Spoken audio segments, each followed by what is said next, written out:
Olá pessoal, tudo bem com vocês? Bem-vindos ao curso Fundamentos de Eletrotécnica 2, tão chamados de Fundamentos 2. Hoje a gente vai falar um pouco mais sobre a teoria dos ímãs e das propriedades magnéticas dos materiais.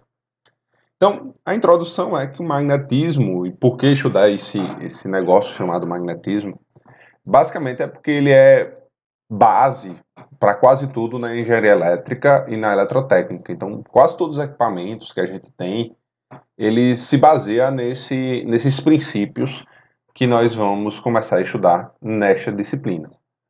Exemplo, motores. Motores elétricos, ele é totalmente baseado na teoria que nós vamos ver agora.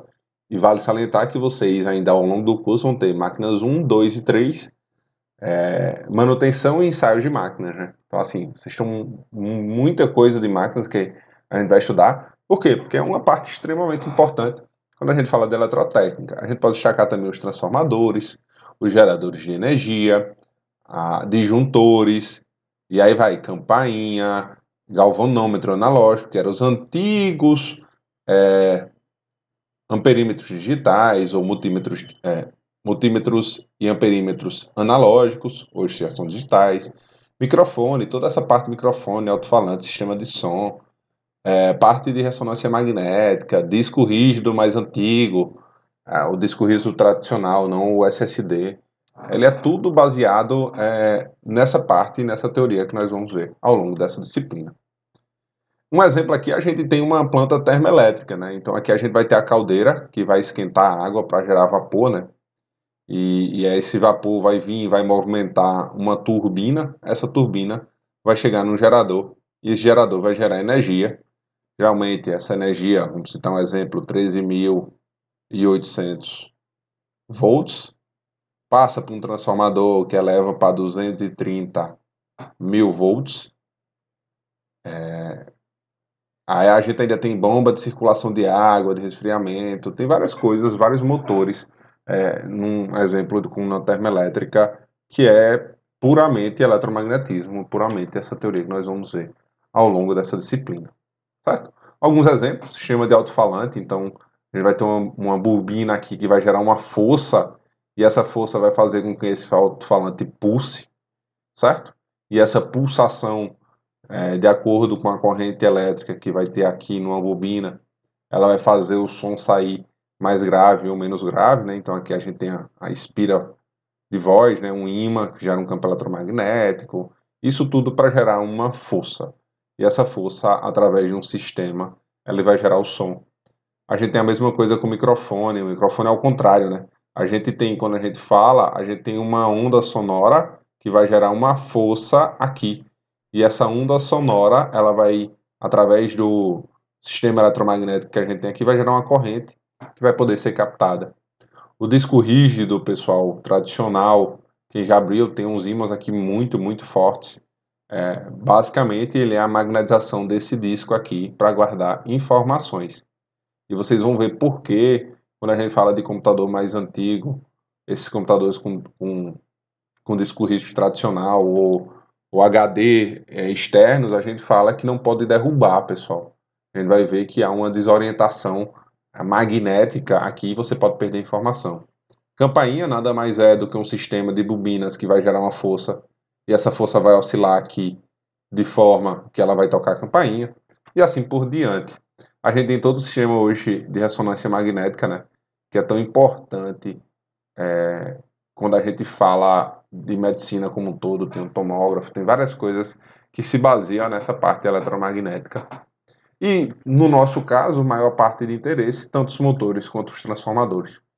Para um técnico em eletrotécnica, um engenheiro eletricista na área de eletrotécnica, esses dois são 70% do que você vai trabalhar na sua vida, vai ser motores e vai ser transformadores. Então, de onde vem isso? De onde vem o magnetismo? Então, basicamente, o magnetismo vem de uma expressão, porque foi encontrada uma pedra chamada magnetita, que são os ímãs naturais, né? Que percebeu-se que quando se aproximava de algum tipo de material, ela exercia uma força de atração e de repulsão. Então, esse material inicialmente foi chamado de ímãs, e é assim que a gente chama até hoje.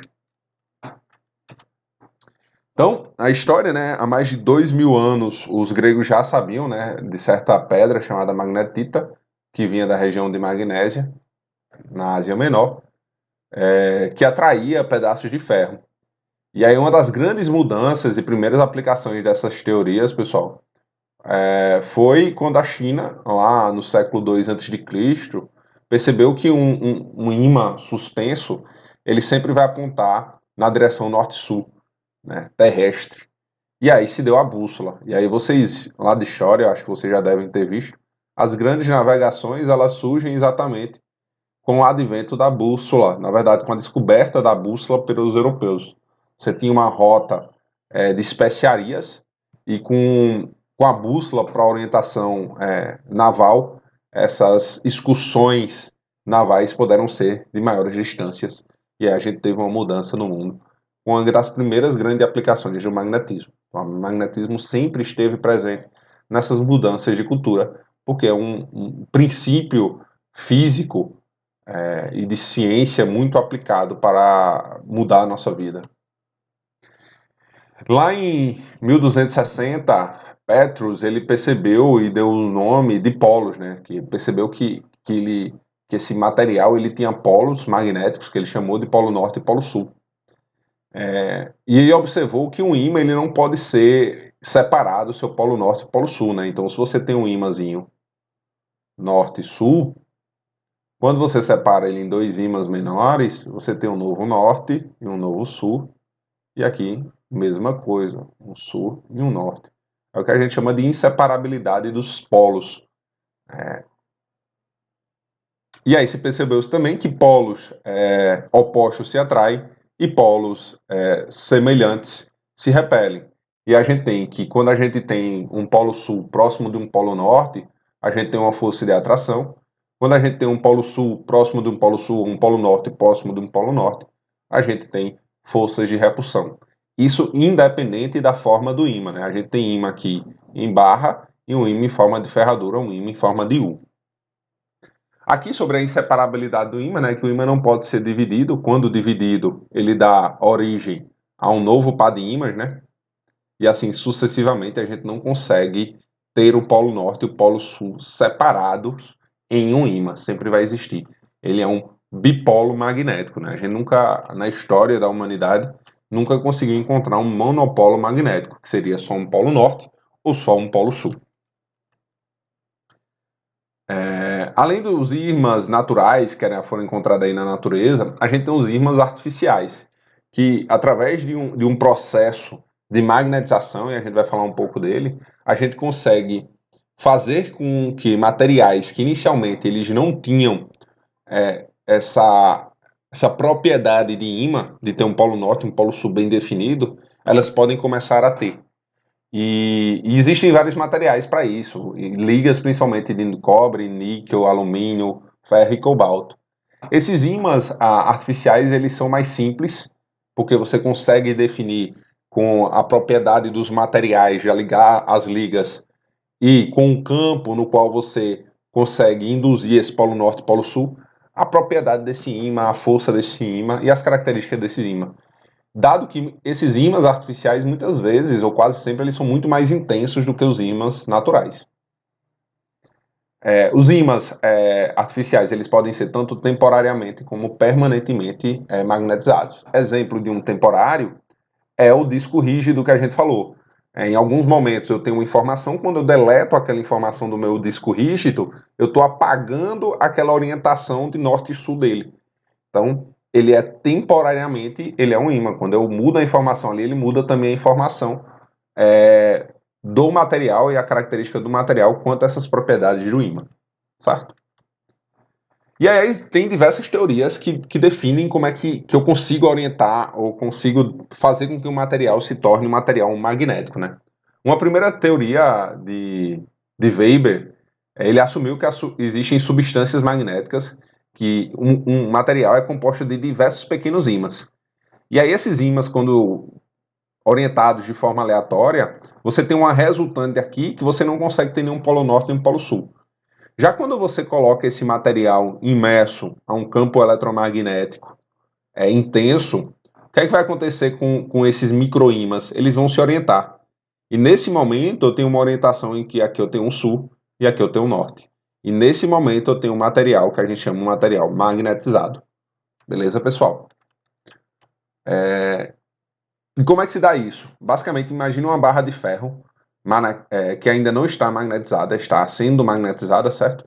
Quando exposta a um campo eletromagnético externo intenso, o que é que vai fazer? Ele força com que esse material, esse microzimas que eu tenho dentro do meu material, ele se alinhe. E aí eu tenho uma barra em magnetização e uma barra magnetizada aqui. Uma outra teoria, que é a mais utilizada hoje em dia, é a teoria dos domínios magnéticos, né? É que existem exames microscópicos revelam que em um ímã, na verdade, é composto de pequenas regiões. E essas regiões se comportam como um ímã permanente. Então, exemplo, aqui eu tenho diversos domínios. Isso é muito próximo dos spins. Se vocês lembrarem lá de química, que eu tenho os spins, quando eu fazia minhas propriedades, dependendo do elemento.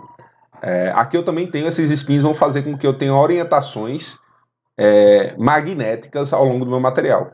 Quando eu pego um campo B aqui, que é uma indução eletromagnética, e faço com que esses pontos que estavam desorientados, eles se orientem numa determinada região, esse material a gente chama de material magnetizado. E aí existem materiais em que eu consigo orientar esses campos mais facilmente, e tem materiais que eu não consigo orientar esse campo de jeito nenhum. Assim como vocês viram lá em Fundamentos 1 a resistência, que tem materiais que têm menos resistência do que outros, a gente vai ter também materiais que têm mais facilidade e menos facilidade de serem magnetizados. E isso mais na frente a gente vai chamar de relutância, que é uma coisa muito parecida com a resistência. Então, foi como eu disse, quando os domínios estão alinhados, o material age como um ímã. Materiais podem perder esse efeito quando quando o campo eletromagnético é afastado. Mas eles, quando estão próximos, eles fazem com que esse material tenha um efeito de um ímã. Isso explica por que isso aqui acontece, pessoal. Basicamente, eu tenho um campo eletromagnético aqui do ímã, que vai magnetizar todos os domínios magnéticos do primeiro prego, que vai magnetizar os domínios magnéticos do segundo prego, vai sucessivamente até esse último, né? Então, percebam que cada vez que eu magnetizo aqui um prego, eu vou perdendo força. E esse prego que não é um ímã, ele vai se comportando como um ímã. Até o momento que ele não consegue mais atrair, porque esse último ele já tem menos domínios magnéticos orientados do que esses primeiros. Por quê? Porque o campo eletromagnético aqui ao redor, ele é maior do que o campo eletromagnético mais embaixo, aqui. Certo? E aí, lá atrás, por que a China conseguiu perceber que a gente tem quando eu tenho um ímã, né? Quando eu tenho uma bússola, que é uma agulha imantada, uma agulha magnetizada, ela aponta sempre para meu norte, né? Basicamente porque a Terra, devido ao fluido que ela tem no seu interior, devido à sua formação rochosa, devido aos materiais que estão no núcleo da Terra, ela se comporta como um grande ímã. E aí percebam que eu tenho um polo norte, e na verdade eu tenho um polo sul magnético aqui em cima. Então o nosso norte geográfico é o nosso polo sul magnético. E por isso que meu norte, aqui da minha bússolazinha, ela vai apontar sempre para o norte. Porque na verdade o norte procura o sul. E é o meu sul magnético. E a mesma coisa, né? O meu polo sul geográfico é o meu polo norte magnético. E por isso que minha bússola, o polo sul aqui dela, ela aponta para o meu polo norte, né? Ela sempre vai apontar para o meu polo norte. E aqui a gente já tem uma primeira parte de como é que se comporta esse campo, né? Então a gente tem sempre linhas que saem do meu polo norte, então a Terra é um grande ímã, né? A gente tem aqui um grande ímãzão. Então a Terra tem um grande ímã, e aí eu tenho linhas de campo, que a gente chama, que saem do meu polo norte e chegam no meu polo sul. Isso é uma representação muito interessante que nos ajuda a perceber como é que o ímã se comporta e onde é que estão suas forças maiores. Por quê? Onde eu tenho mais linhas de campo é onde meu campo eletromagnético, meu campo magnético, ele é mais intenso. Então aqui eu tenho uma intensidade maior de campo magnético do que aqui, exemplo. Por que isso? Porque aqui eu tenho mais linhas concêntricas do que aqui. Aqui eu tenho linhas mais afastadas, aqui eu tenho linhas mais próximas. A gente vai falar mais disso ao longo desta semana. Certo? E aí a pergunta, professor, até quando um material aguenta esse campo magnético induzindo ele, né? Então, um material pode ter seus átomos orientados até um certo limite. Por quê, pessoal? Imagine que eu tenho um material formado dessa forma e eu orientei todos os domínios magnéticos dele. O que é que vai acontecer com ele? Eu não aguento mais. Então, há um efeito de limitação. Então, quando a orientação dos átomos chega ao seu limite, a gente diz que isso chegou à saturação magnética daquele material. E a gente vai ver que isso tem um efeito que basicamente vai nos dar origem à curva de Hesтерese. O que vai acontecer? Conforme aumenta o campo, em algum momento, não importa o quanto de fluxo eletromagnético eu coloco ali, ele não vai aumentar, aquele material não vai aumentar seus efeitos de ímã, seus efeitos magnéticos. E aí, basicamente, eu tenho uma barra não magnetizada ou não imantada, parcialmente e totalmente imantada. Então, depois daqui, pessoal, não tem o que fazer. Eu posso botar campo eletromagnético para orientar material, porque não tem mais material para ele ser orientado. Então, isso a gente chama de saturação magnética. Ele vai dar origem a diversos efeitos que a gente tem nesses materiais. Exemplo, se eu coloco mais energia aqui, para orientar esse material, e eu não consigo orientá-lo mais porque não existe mais domínios, toda essa energia que eu estou despendendo para tentar orientar mais domínios magnéticos, eles não existem, vai ser uma energia perdida. Vocês vão ver que saturação dá origem a uma das principais perdas quando a gente fala de transformadores, de máquinas elétricas. Isso vocês vão ver ao longo de todo o curso do técnico de eletrotécnica. Certo?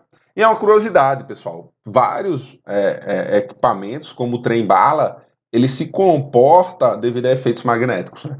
É uma das principais aplicações.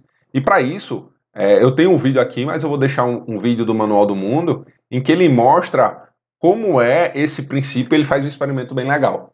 Beleza, pessoal? Só dar um gostinho aqui. Eu vou mostrar para vocês como fazer um trem.